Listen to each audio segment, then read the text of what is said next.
G'day, you cheeky little Bomber fans. How are we feeling after the win the other night? I'm going to talk about it a little bit more because we haven't spoken about it enough as a fan base. So we had the review yesterday. Today it is full yap mode again, unedited. And something I've thought about doing a little bit since starting this channel is rating players after games. I'm an Arsenal fan, as some of you would know, and the videos I like watching from AFTV when I miss a game are the player ratings videos, just so I can kind of keep up and see how each player is tracking. So I figured I'd kind of test the waters here, release this long format video and just yap to you guys. And now a few things before, or one thing before we start, I guess. It is very hard to rate every player in an AFL game. There are over 20 blokes running around at once, so I'm bound to miss a bunch of stuff. I've almost definitely rated someone lower or higher than you would like, and if that's the case, let me know. I love feedback. Well, I don't love feedback, but I tolerate feedback. But yeah, I'm just going to get into it. I know a few of you would already be sick of this video. So we're going to start in order of number, as always, starting with Andy McGrath, who I thought was just really great. He got 2 votes in my video yesterday. I thought he was one of our best on field.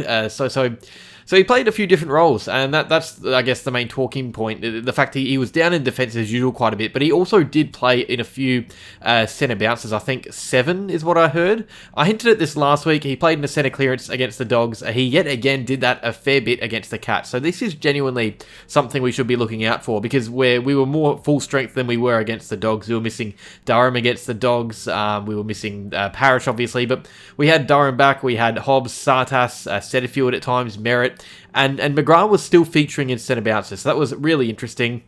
And the way it went yesterday, or the day before now, I thought he did alright in the middle. He kind of acted as that back of a stopper, or more as that speed injection running pass for the gather to bring the ball forward in a stoppage. He didn't get to do it heaps, but that is more because he wasn't really in the guts as much as others were. But no, I thought Andy was really solid. Defensively, he was very good. His ball use for the most part was really decent as well. Didn't have as many blunders as usual. He did have a pretty poor 2 minutes of play, 2 mistakes which led to goals. One of which I don't really blame him for too much, but I saw on Essendon and Twitter that a bunch of people were unhappy about it. That the ground spoil that he overran, which Stengel kicked the goal from, is what I'm talking about. I mean, he won that contest to begin with really well and just got a bad bounce that didn't go his way. But no, he did run himself into a pickle a few minutes later and gifted the Cats another, and that's something that is just a part of his game now, him running himself into trouble. But I mean, for the most part, you got to be happy with him. He was really trying to drive the ball forward. He was still quite effective. 89% efficiency is really good for a player who was in the middle for a fair bit as well. He had the 4 clearances, the 4 intercept possessions. It was just a rounded game from our vice captain. I gave him an 8. I thought he was one of our best, one of our most reliable players. People really love to nitpick with McGrath a lot, more than other players. I know there's going to be some in the comments, but I mean, aside from that really bad hand pass and D50, I think he was fine. He was better than fine. I thought he was good. Someone else that was good, Sam Draper. I thought he was fantastic. I know his stats don't look impressive on face value, but I'm going to give him an 8 as well. He was my role player in the votes yesterday. He was in my top 5 or 6 best on ground as well, I reckon. Just for his presence alone, really. So let's start early. He was our sole ruck to start. Bryan came on after quarter time, so Draper was going up against de Koning and Blixarves and whoever else it was on his own, and he was beating them pretty comfortably, I felt. When Bryan came on, we saw Draper move up forward a little bit more often, but he was still having a huge impact in the ruck. I feel like he was often having his taps in really good areas. There were 9 to advantage, but I feel like there were probably 5 or 6 more than almost to advantage as well. That's a new stat that I've created. Hitouts almost to advantage, like a little participation medal. But no, I thought his ruck work was really great, better than anyone on the ground, and it was a big reason we were so dominant in the midfield as well. Throw in 5 clearances, by the way, but then up forward, I mean, people are going to say he was selfish for soccering through that goal late on Kako's, but I would much rather him soccer that through than risk it hitting the post. Even if it was definitely going through, I don't mind the idea of a player just making sure. You don't know what's behind you, so it's a team goal anyway. It's not like Kako, missed out on much, not getting that goal. But yeah, I thought his work in forward 50 deserved a goal anyway. He had that free kick win in the second, which I think ended up being a Perkins goal. He had that 3 deep marking contest that he brought to ground in front of Kako for his 4th. That was awesome, by the way. That's something you don't see with Wright. The fact that Draper was coming from 3 deep, he just towers over the pack, throws his body on it, gets a hand down for Kako. He was doing so much that went unrewarded, and that's just a big part of his game now. You can't measure him on stats a lot of the time. It's kind of vibes for me, and he definitely passes the vibe test, so I'll give him an 8. Carl Langford, I'm giving him a 7. Again, looking at stats, there's not really heaps to like. I mean, 1 behind, 17 touches, and nothing special, but he was playing a very different role to what he usually does, or what he did in 2024 and 2023. He was pushed so high up the field, and almost acting as a chain in a link at times, kind of supplying other forwards with the ball inside 50. So yes, he did get the 1 behind, the set shot, but he entered the game with equal most score involvements for an Essendon play with 7. So he was actually doing heaps for us in the forward half. It just wasn't rewarded with himself on the scoreboard. I also think it was really unlucky not to get a free kick or two early in the game in goal scoring opportunities. He could have kicked one, but no, he was definitely testing out new roles. He was seen deep in D50 at times as well. I'm not sure if he started there from a centre bounce. I wasn't really paying attention to him at the time. I apologise. Comment down below if you know. But through work rate or positional status, he was in D50 a fair bit late. Now, I do think that is going to change in opening round, not him being in D50. We know that that's definitely something he's got up his sleeve, and maybe that's why we were doing it. End zone game situations late, putting Langford back there as that spare. But yeah, but him not really being that target. I feel like we're going to see him out of the square more in opening round. This game just shows that we're more versatile than I thought we were. So we kicked 100 points and Langford didn't really hit the scoreboard. That is very promising, and I didn't talk about that enough in the video yesterday. But yeah, it was still a big reason as to why we could really hit the scoreboard as a team, so I give him a 7. Elijah Tsatas, I'm trying really hard to pronounce his name. Elijah, he was very good. 31 touches, 10 clearances, 500 metres gained. That's a good stat. 9 ground ball gets. He was just a real force. Same as last week. Same as the whole preseason. And also, he was doing this against really good mids this time. Because I talked a bit. I was worried about him bullying a bad Bulldogs midfield last week because they had some players missing. But he went up against Dangerfield and Atkins, and he won out. His work below his knees was elite. Best on ground for that. His hands are so clean on ground level. He's going to be a great wet weather player, you can just tell. His hands are nuts. There was that over-the-head hand pass in the first quarter. I don't know how you can have judgment that good with your hands. The one thing keeping him from being a 9, because I'm giving him an 8 by the way, but the thing keeping him from being that 9 is his foot skills still. I just still think he's not quite at that elite level when using the ball by foot, especially under minimal pressure. Under pressure is fine, because he's usually in and under, getting a rushed kick out of congestion. You don't mind a clearance if it's a rushed one, back of a stoppage, players coming down on you while you're a bit stationary. I don't judge him for that, but there were too many unforced errors which just put us on the back foot when they didn't need to. If he can clean that up, honestly, I think he builds towards being one of our best mids, but he hasn't really done that yet. As it stands now, he is a lock for opening round. I thought he was great. His judgment back of a stoppage is just nuts, and the space he finds when in congestion is awesome. And also just the fact that he did most of his work without senior heads near him, that is great to see, but he does need to just brush up those foot skills just a little bit. It's starting to creep into his game a little bit more, especially in the dry. Last week it was excusable because it was wet, but there weren't really many excuses on a pretty clear, Tuesday night of footy. We love Tuesday footy. Jye Caldwell, so he only played a half of footy. He didn't finish the game. He got a well-earned rest. I feel like he was the one that really set the tone early for us with his attack on the ball. He was quieter as the first term went on, but early on he was really energetic and made us known to the Cats midfield. In about a half of footy, he got 14 touches, 4 clearances. So if you say he plays the full game, if you double that, it's 28 and 8 clearances, so you kind of have to give him at least a 7. That's a really good output for a midfielder. And I don't think we saw enough from the whole game to give him an 8, but if he played a full game, he probably would have been around our best few players, because we know that he likes to play himself into games a bit more as they go along and really work on the outside more.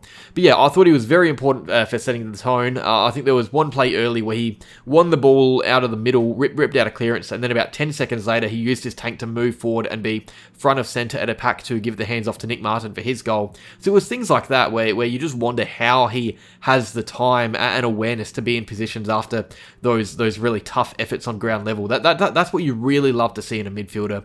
Yes, a ground ball get is awesome, but it's being able to follow that up and use your tank to be in the right area after. It was things like that, just chalked up as handballs and whatnot, but really in the grand scheme of things, it's so much more. If he played a full game, he probably would have had a higher rating than 7. I thought he was really good to start. Zach Merrett, he did play a full game, so he obviously didn't against the Bulldogs, but he was playing a full game against the Cats, and he was just awesome early in the midfield. I really loved the way he was trying to make us more creative going forward.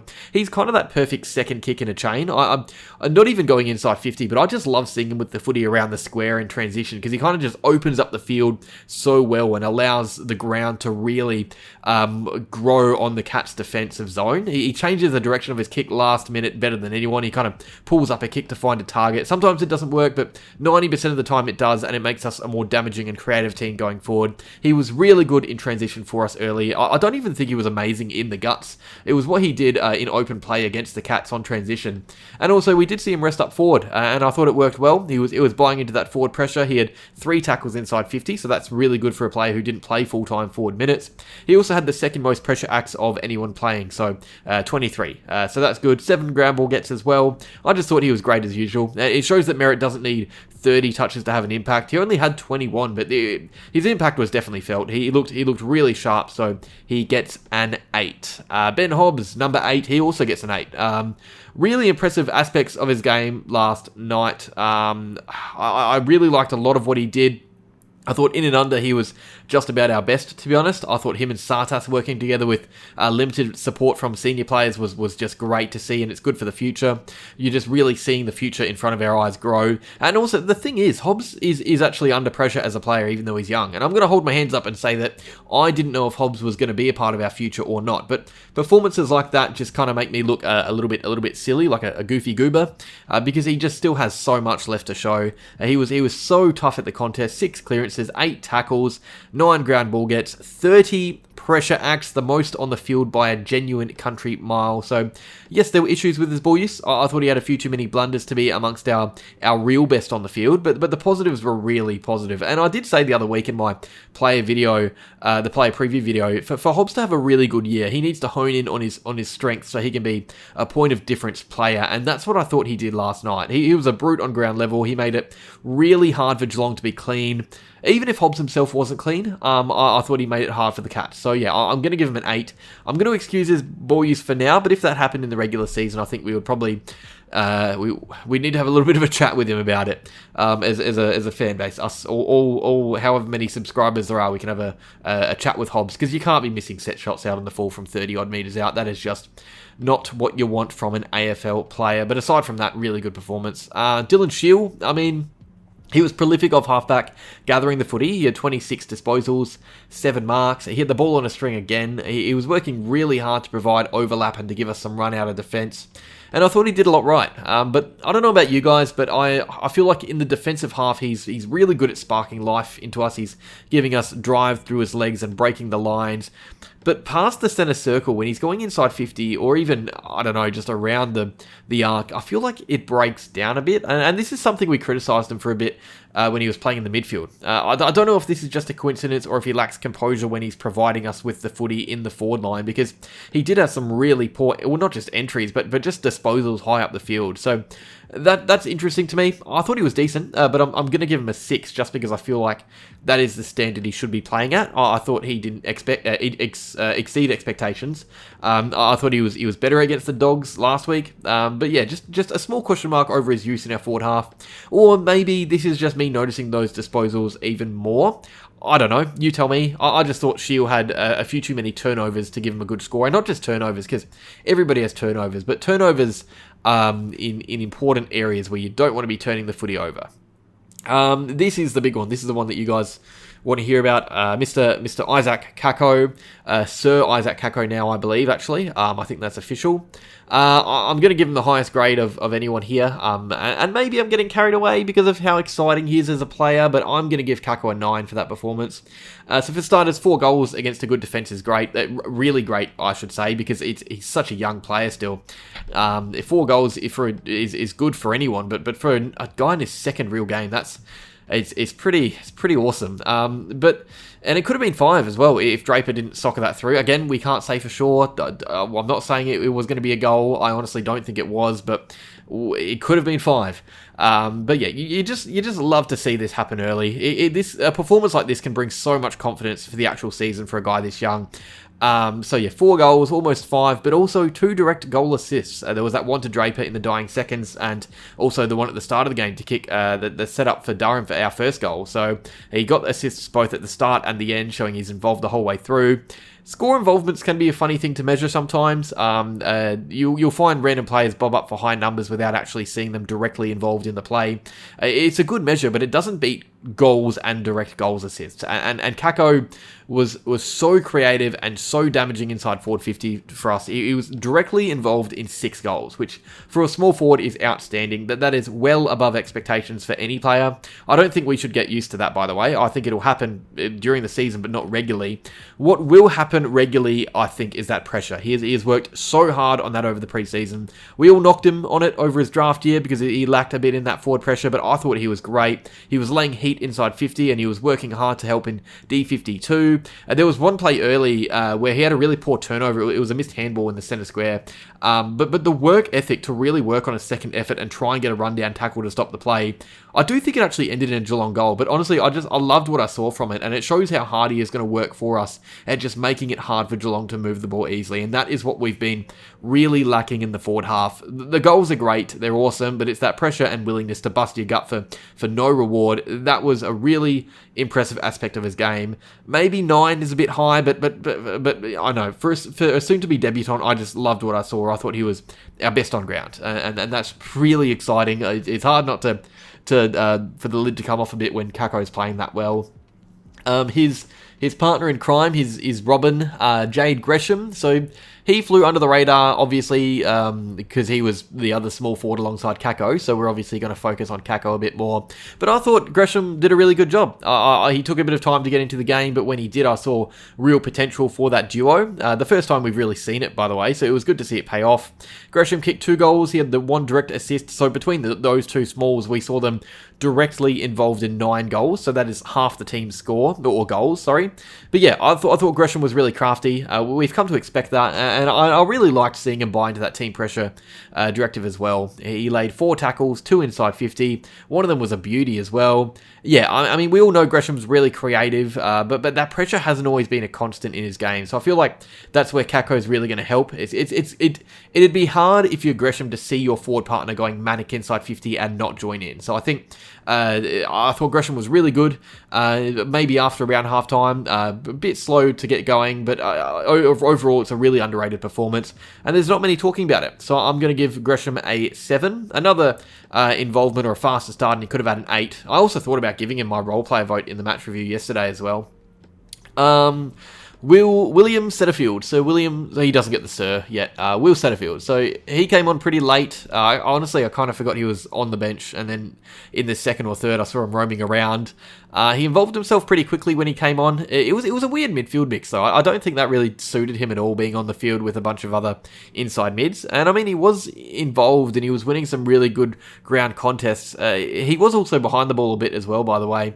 But yeah, although he only played half of footy, I thought he had some really nice moments defensively. He is purely that defensive mid at his best, so it comes at no surprise that the best of his game was kind of back of that centre circle. A bit like Hobbs, where the best of his game is defensive. But yeah, I thought Setterfield's ball use left a little to be desired. He had the worst disposal efficiency of anyone on our team. He had a few real clangers, and there were even 1 or 2 disposals that were just shocking. The one that I think he skied in the air about 3 metres, and it landed in an Essendon player's lap. So there were a few touches where I feel like he wasn't even turning it over, but there was just disposals that put the team under pressure, and that's why I'm not bumping him up to a 7, despite some really positive defensive moments or a positive defensive attitude on the game. And credit should go for him for finding his way into the game despite coming on late, because it is much harder to come on and play the second half than to start the first and come off at half time. I think it's really hard to find your feet when everyone else is a half into footy. But yeah, I thought he went at his usual rate, so I'm going to give him a 6. Nothing too crazy for Setterfield. Sir Jordan Ridley, he's definitely a sir. We love this guy on the channel. So I really liked what I saw from Ridley too. He had a lot more freedom with McKay and Reid there. It did mean he was in some mismatches at times on ground level. At one stage he was on Stengel and he actually had a bit of a mare in one contest, giving him a free kick about 10 metres out from goal. But aside from that, he was really solid defensively. He was well matched on any opponent, even on Cameron once or twice. So that shows his versatility as a player. He had contests on Jeremy Cameron and Tyson Stengel, very different ends of the spectrum there. Not many players have a range that wide as defenders. So he had the 4 intercept marks, the 7 intercept possessions, sorry. His work going forward was outstanding. He had the 20 disposals, 17 kicks by the way, 350 metres gained at 90% efficiency. I thought he was the best of our key defenders, which comes at no surprise, he often is. And I think it was harder for him to fit in because he had McKay, Reid and Hayes there. They're all obviously taking the tallest option. So Ridley was playing out of his preferred position just a tad, but you really didn't notice it at all. He's just such a composed and clean player, and he did all this coming back from that recent injury. He didn't play in our practice match last week, remember? We desperately need him to stay fit. He is far too good to be injured as much as he is Jordan Ridley. Who are we up to now? Not Laverty, we're up to Archie Perkins, because Laverty didn't play. I don't know why I've got him in my notes there. Archie Perkins, is Laverty injured? I'll talk about that in another video. Archie Perkins, I think he is actually battling a niggle, by the way, in case anyone was wondering like I was. He's been running laps at training. I don't know why we're talking about this now. Archie Perkins. So, the other week in the Bulldogs review, I talked about Perkins kind of breaking even with a goal and 15 touches a game, that being his minimum, something like that. But I feel like this Geelong performance is kind of like the bare minimum the other way. Or I mean, 2 goals a game is tough, so it's not bare minimum. That you can't maintain that over a season. But I feel like when he isn't winning heaps of the ball, it's good to see him bob up for important goals like he did. So 2 goals, 10 disposals. I mean, 10 disposals is never... you say it's never ideal, but the way he played, it felt like more. And this is happening a lot lately with Perkins, and it's one of the more promising things about him as a player. So he's going to finish a game, and you're going to think he had about 5 to 6 more disposals than he actually did. That happened. I thought he would have had 16 or 17, to be honest, but he ended with 10. I feel like it's because his impact with the touches that he gets is so large. Half of his disposals were score involvements, and that's what I really like about his game. He's a low disposal, high impact player. It means if he finishes with 10, it's still a pass sometimes. I'd obviously like him to see more out of him, but I'm not disappointed by this game at all. I thought he was pretty decent, and you know what? I am going to bump him up to a 7. I had 6 in my notes, but just talking, I feel like he deserves a 7. I will write that down now so I don't forget to edit that in the video later. We're up to Lewis Hayes. I thought Lewis Hayes was pretty solid in defence. He had to play on some great players at times, and didn't look completely out of place for most of the game. He was a tad shaky with his first involvement. I feel he had a dropped chest mark, but then he kind of cleaned up on ground level well to overcome it. And that's the thing I like about him. He's very composed. So even if he makes a mistake, because we talk about composed with Jordan Ridley, that's ball in hand, you know. But this guy, if he makes a mistake, you don't really see him rush to compensate. I feel like that's something a lot of players just naturally do. But Hayes is just a very level-headed player, and I like that in him. He wasn't really intercepting too much, like I said, against the Dogs. So that's interesting. He had just the 3 intercept possessions, so really not a lot at all. But also, I feel like he was the spoil merchant last week, but this week he barely had anything to do in the air, and that's not a bad thing. That could mean he's doing really good work before an aerial contest to put his opponent out of position, or maybe the ball just wasn't coming down his way much. Either way, he didn't do a lot wrong. He wasn't able to involve himself much going the other way. He came off for quite a few rests with our tall backline kind of needing that. Him and Ridley both played about 60% of the game. But yeah, I thought Hayes was alright. He did have a rough couple of minutes when he moved to Jeremy Cameron. Cameron had had his way with him a bit, kicked some goals in quick succession, but even those weren't really his to blame. I thought Cameron was just on fire. So I'm going to give Hayes a 6. I thought he was pretty good. Is he ready to play AFL? Probably. Is he going to play AFL? Only really with an injury, you'd think, just based on how the other guys went. Peter Wright, I mean, even just saying his name, it hurts. To cut him some slack, he did come and play back-to-back games. He played a fair chunk with the VFL squad before lining up with us for the first quarter there. I don't know, I don't like that. I don't like the fact that we have players kind of going in between games. I feel like that's never ideal on bodies, but the medical team probably know more than I do. I don't know anything about the human body. I barely know how many bones we have.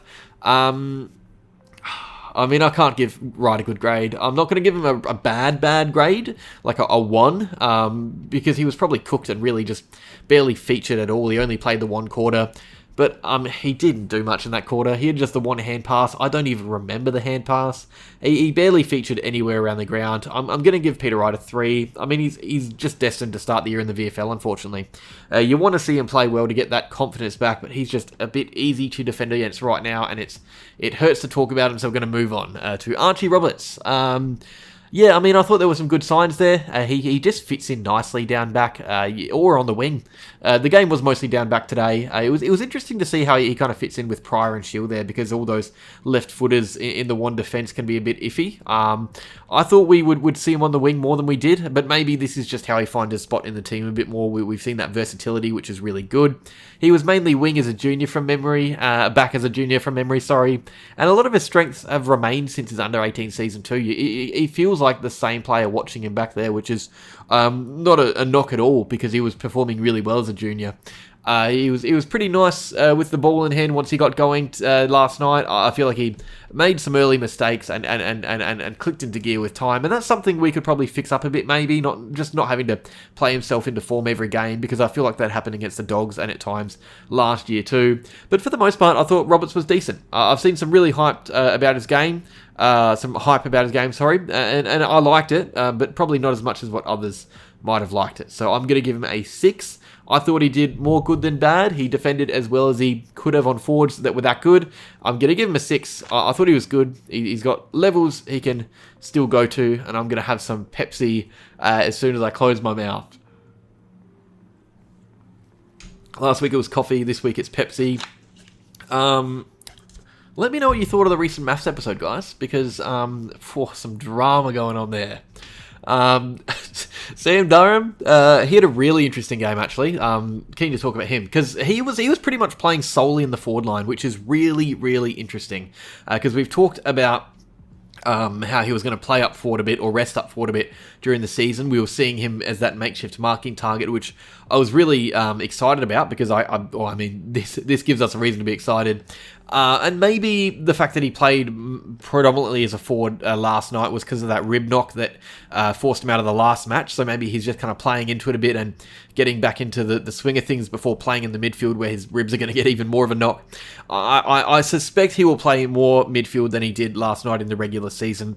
But as a forward, because he was solely a forward for that game, I thought he was really good. And this is fun. He's going to rest forward a lot this year, and it is really promising, because he not only gives us intense pressure, like proper intense pressure. He scares me. He is as hard at it as anyone in the team. His tackling pressure is awesome.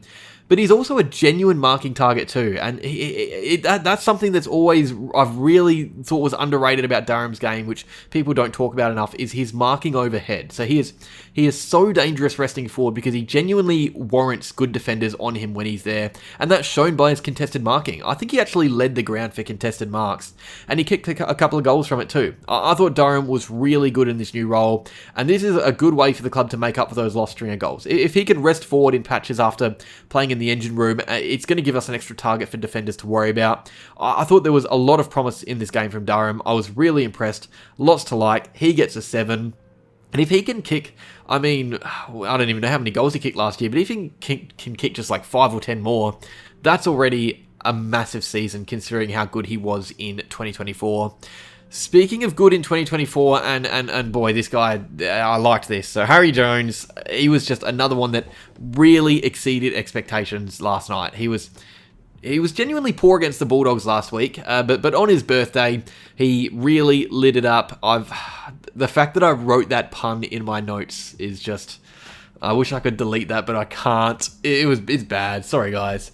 But yeah, Jones was really Jones was really prominent on the wing. He was floating back to help in defence as usual. He actually had the equal most intercepts, by the way. So that shows for us, not for the game. So that shows how well he was tracking back, but also going forward, because I feel like a lot of people are talking about Jones in defence and how well he impacts there. But going forward last night, he had not only 7 intercept possessions, but also 7 score involvements, which was the equal most for us again. I would love to see his distance covered stats because it felt like he was absolutely everywhere. And part of that is because the ball was on his wing a little bit more. It's why he had almost 30 touches and Duursma didn't crack 15. But Jones was genuinely having a huge impact as that taller wingman, that marking target, and that aerial wall when the ball was coming his way. I think that game shows the absolute best of Jones and what we should be expecting. Not winning that much of the ball. 27 is wild. That's an anomaly. But him getting up and back and being effective in both areas, he would have capped it off really well if he managed a goal. I think that's the one nitpick from this game, is him not taking that set shot late when he kind of held back and passed it off, I think, to Merrett, which was just a bad decision. He should have taken the ownership himself. A goal would have capped it off really nicely. But no, Jones was great. He gets an 8. That rhymes. Well done, Felix. If I had my time again, actually, I might have even included him in my votes, because just talking now, his game felt like he was having such a big say on how we were playing. And that's really good to be that important player, because I feel like Jones has always been a promising player, but to be an important player to our system, that is a big tick. So well done, Harrison. Nic Martin, he came on the field a little bit late. He didn't play the first quarter. That was probably to test out how we went with Wright instead, and it was very different with Bryan. We just look a more rounded team, to be honest. I do think he struggled to impact as soon as he came on, and again, that's what happens when you come on late in a game. Players have already found their feet, and you're a step behind them all. But he really found himself involved after halftime, especially in the third and fourth quarter. I thought he had some awesome moments in both those quarters. I thought he was really efficient in the ruck. 30 contests and 14 hitouts. That is a really solid win rate against guys like De Koning. People talk about De Koning a lot, but Bryan had way more of an impact than De Koning. Like, genuinely way more of an impact. We gotta put some respect on this guy's name. He's genuinely a promising young ruck that doesn't get talked about a lot. I thought he was having a real say on the game, especially around the ground. So he had 15 kicks, 9 marks, but 15 kicks for a ruck is just great. He wasn't bashing and bustling through like Draper, but he was really prominent and almost classy around the ground, even stretching the legs at times to run. He was a strong marking presence. Draper had 0 marks for the game, by the way. Nic Martin had 9, and he also went forward to kick the goal. That's something we need out of him. He can't just be a full-time ruck when we have Draper in the team, because he needs to be resting somewhere. He needs to be pulling his weight around the ground. I think he does that down back. I think he progresses the ball well as a target. But what I wanted from him was him being a threat inside 52. And we saw just a tiny glimpse of that with that goal. It was partly poor defending, but also partly Bryan just being too tall for most defenders in the contest. So, yeah, that is what we should expect from him. Even just 1 or 2 of those moments a game where he so clearly has a mismatch inside 50 and uses it. I like that. Yeah, Bryan was good. You know what? I was going to give him a 7. I've got 7 in my notes. But the fact that he played 3 quarters, got almost 20 touches, won about 50% of his taps, I'm going to give him an 8. I thought he was really good. I'm hopefully going to change it on screen by the time this video is out. But if I haven't and it still says 7 there, remember it's actually an 8 because I did all the stats and stuff beforehand, the ratings and whatnot. But clearly I haven't stuck to them very well. Jaxon Prior, my boy, I feel like he's my child and I'm the proud dad trying to get the coach to put him on the team sheet. You all know I really like Prior and what he could bring to the club. I've talked about him a lot, and that game showed exactly why I'm keen on him. That first contest was just copy and paste with Jake Kelly. He had that big thumping body spoil on Dangerfield, and then he followed it up a second later by putting his head on the ground ball to win a high free kick. That is such a Jake Kelly thing to do. And there were so many instances like that in the games. Something that also really surprised me was his intercept marking. He had 1 or 2 really strong grabs in the air when we were under pressure. I thought Prior was awesome. I was genuinely tempted to give him an 8, but I think that may have been just some bias if I did that. I don't know. I feel like I hold Prior on a pedestal a bit now. I don't know where this came from, by the way, guys. I feel like I'm his number 1 fan. I just really rate him. There's actually a video coming out soon. This is me just yapping on again. But there's a video coming out soon, or a podcast, I guess. It's on another Essendon creators account. I'm not going to spoil who it is yet, or I will, but not today. But in that video, I kind of glazed Prior even more, and we saw glimpses of Prior being a proper good player against the Dogs, and that made me very happy. Yeah. Cats, sorry. Xavier Duursma, I lost my train of thought, sorry. It's been a long day. Xavier Duursma, he had a stinker. I mean, this is another guy I really like to glaze. You know I like Xavier Duursma, but he was not very good. I really liked a lot of what he was doing without the ball. That's why I've got him at a 4 and not any lower. But with the ball, he was genuinely pretty horrible. And I mean, part of that is Cardinia Park. It is a nightmare for wingmen. Most of Duursma's footy comes on the outer zones, and those boundaries really close in on you really quickly. And he felt that 100%. He had about 4 or 5 out on the full, a bunch with no pressure after a mark. It's funny because he'd do the hard work to get the ball. He'd lay a fierce tackle. There was actually there was a ripping rundown tackle late in the game, which it was probably the tackle of the game. And then he took his time with the kick and pumped it about 20 metres over the boundary line, over the fence, I think. He was just not very good, unfortunately, and you could see it on his face. He knew that he was having a down day. Everyone has bad games. I don't take much notice because he was one of our best last week against the Dogs, and we know how good he is. But no, I'm giving Duursma a 4. He'll hold his hands up and say he was very poor. Although I've bumped him up because I do like seeing players get stuck into it and really give effort when they know they're playing badly. That's something that Essendon players don't often do. The Essendon players will drop their heads and kind of float out of a game when things don't go their way. The typical Essendon that we've come to know over the last 20 years. But Duursma has come in and he has a great attitude on him, so I really like that about his game. The rest I didn't like. Nate Caddy. This was a funny old game when you look at the facts and figures. So 4 touches for the game. I mean, if you told me someone had 4 touches, if I wasn't watching, I'd think he had a stinker. He wasn't involved. But if anything, the fact that he kicked 3 from 4 is more impressive than kicking 3 from 15. Or at least not more impressive, but it's a good thing to note. Because he wasn't really roaming up the field as much as we've seen this pre-season. But we got a really good glimpse into a side of his game where we can rely on. Caddy kind of playing solely as that marking target. And when he did that, he bobbed up for goals. And not just goals, but goals against really good defenders. When we talk about teams that defend well, Geelong is right up there. So for Caddy to kick 3 goals, playing just 3 quarters as well, he didn't play the first like Bryan. It's great. So there was a real shift when he came on. It just felt different having him over Wright. He's by the way, we got to talk about this a bit now because he has come in the club in the last year and he is now miles ahead of Wright in the pecking order. Think about this time last year. Sorry, we were so excited about Caddy playing, but no one would have said he was ahead of Wright. Now I cannot see a world where Wright takes his spot. Caddy was really, really good. I feel like when Jones was that young up-and-coming key forward, we'd kind of see glimpses, but he never really managed to get past 2 goals in a game. Caddy's now doing that in just his second pre-season, so that is really promising to me. He gets a 7. I thought he was good. Maybe another quarter with more chances and he could have got a higher grade. Who knows? But no, he's coming into the 2025 season in good nick. Speaking of, I don't know why I was going to say speaking of Nick, because we're on to Zach Reid. For starters, and I'm going to say this every week he plays, but it is just good to see him out there finishing a game of footy. So that is already a massive tick. But yeah, our 3 big key backs that were there, McKay, Reid and Hayes. Of those 3, I thought Reid was the one who showed the most for us. And he had some really good testy matchups. He played on Dangerfield to start. He was on him a lot, actually. And then we saw him on Shannon Neal and Jeremy Cameron. So we saw him on some really different players, some different 1v1s, which is a good experience for him. And I don't know if I'm misremembering, but I don't think he lost any. We also saw him get that body contact in early, like I talked about last week in the Dogs game with Sam Darcy. The fact Darcy was getting his hands up too easily and getting that separation, I didn't like that, but that wasn't happening as much this week. I thought Reid was really good.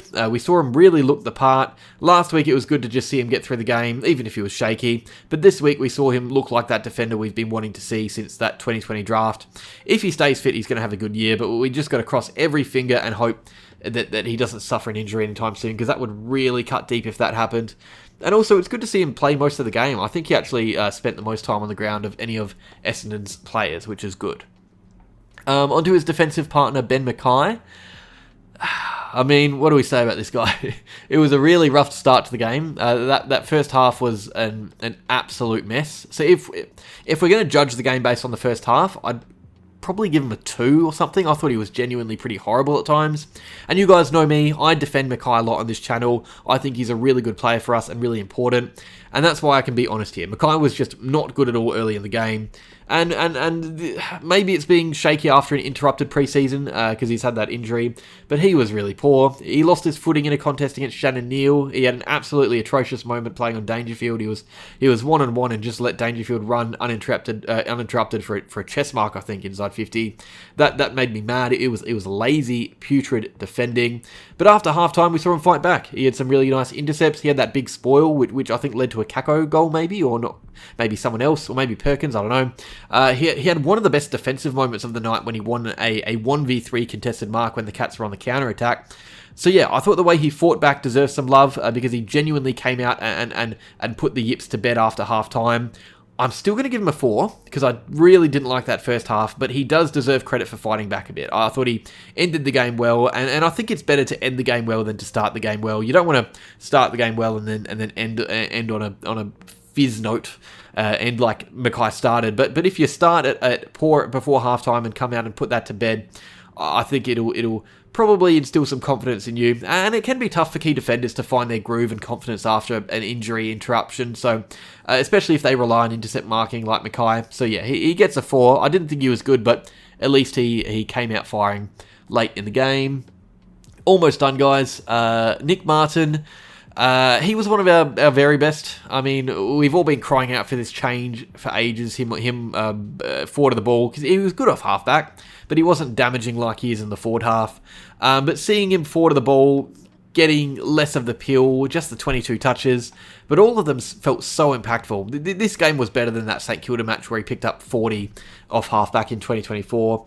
Martin was involved in everything early. He wasn't just hitting the scoreboard himself. He had 2 goals early, but he was in every attack. I mean, it fizzed out a bit. Some of the attacks, not all his fault, but in the first quarter, he was best on ground. He was doing so much to drive the ball forward. If that was regular season, the Cats would have had to quickly nullify his impact and put someone on him. And that's the type of Martin we want. Because on halfback, you feel like teams didn't mind him getting that much of the ball sometimes.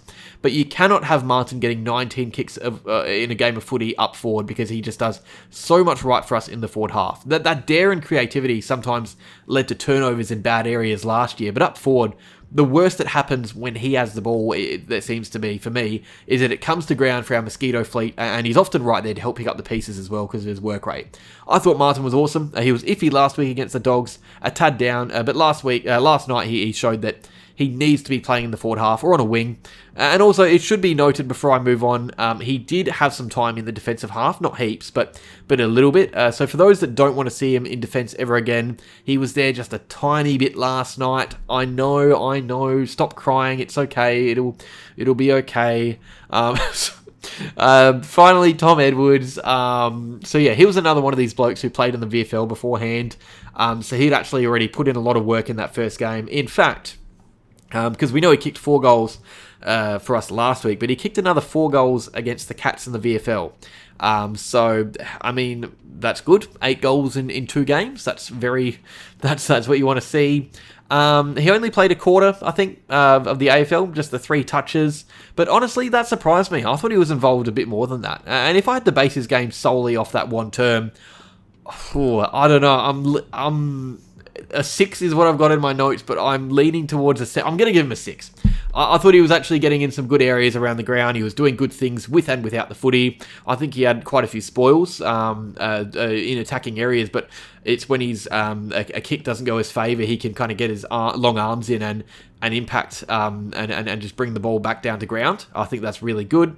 So if he did that for 3 more quarters with a full game, it would definitely be enough for a pass. I thought while he was on the field, he was doing more good than bad. And that's how you got to judge these guys that didn't play much footy. I think just because of that performance with the goals in the VFL, that shows he has a real tank on him for starters. But also that he can find his way into different games. Because playing parts of 2 games in one night and not looking at a place in either, that's really promising. I really like that. 6 for Edwards, but it's better than a 6 because he did it across 2 games.